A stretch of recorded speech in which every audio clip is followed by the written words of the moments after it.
नमस्कार दोस्तों, आपका स्वागत है हमारे चैनल न्यू बीइंग में। आज हम आपको एक प्रेरणादायक कहानी सुनाने जा रहे हैं जो जीवन में सही दिशा पाने के लिए बहुत महत्वपूर्ण है।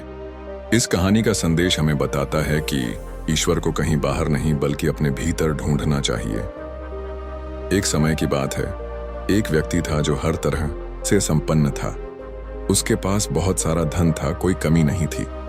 एक अच्छी पत्नी और 2 बच्चे भी थे जो राम और लक्ष्मण जैसे नेक और प्यारे थे। उसके पास सारी भौतिक सुख सुविधाएं थीं, लेकिन फिर भी उसकी आत्मा में कुछ खालीपन था। एक दिन उस व्यक्ति के मन में ईश्वर को पाने की लालसा जागी। उसने सोचा, मैंने बहुत सारा धन कमा लिया है, अब कभी धन की कमी नहीं आएगी, लेकिन मेरे पास ईश्वर नहीं है। मुझे ईश्वर के दर्शन चाहिए। यह सोचकर उस व्यक्ति ने ईश्वर को खोजने का निश्चय किया। उसने कई मंदिरों और धार्मिक स्थलों का निर्माण करवाया, लेकिन उसे भगवान के दर्शन नहीं हुए। फिर उसने दान पुण्य करना शुरू किया।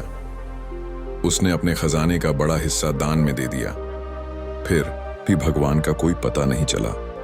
अब वह व्यक्ति सोचने लगा कि अब मैं बड़े बड़े तीर्थ स्थलों के दर्शन करूंगा। तो वह तीर्थ यात्राओं पर निकल पड़ा। वह 20 सालों तक अलग अलग तीर्थ स्थलों की यात्रा करता रहा, लेकिन फिर भी भगवान उसे कहीं नहीं मिले।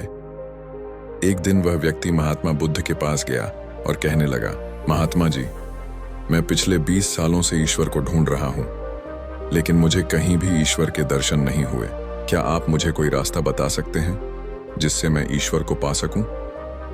महात्मा बुद्ध ने हंसते हुए कहा, ईश्वर को ढूंढना कोई बड़ी बात नहीं है, वह आसानी से मिल जाते हैं।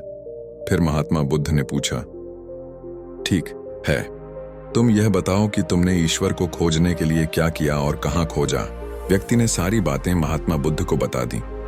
उसने कहा, मैंने बहुत सारे मंदिरों का निर्माण कराया, दान पुण्य किया और तीर्थ स्थानों के दर्शन किए, फिर भी मुझे ईश्वर नहीं मिले। महात्मा बुद्ध उसकी बातें सुनकर मुस्कुराए और कहा, तुमने जो कुछ भी किया वह सब ठीक था, लेकिन क्या तुमने कभी अपने अंदर के ईश्वर को ढूंढा?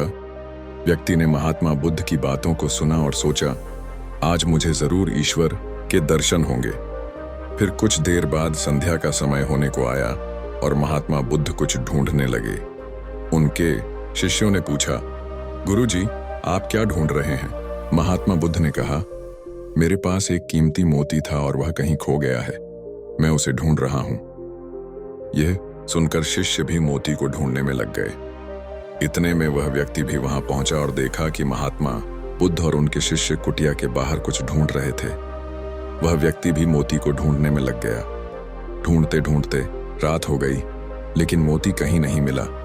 वह व्यक्ति परेशान हो गया और महात्मा बुद्ध से पूछा, गुरुजी, आपने आखिरी बार मोती को कहां देखा था?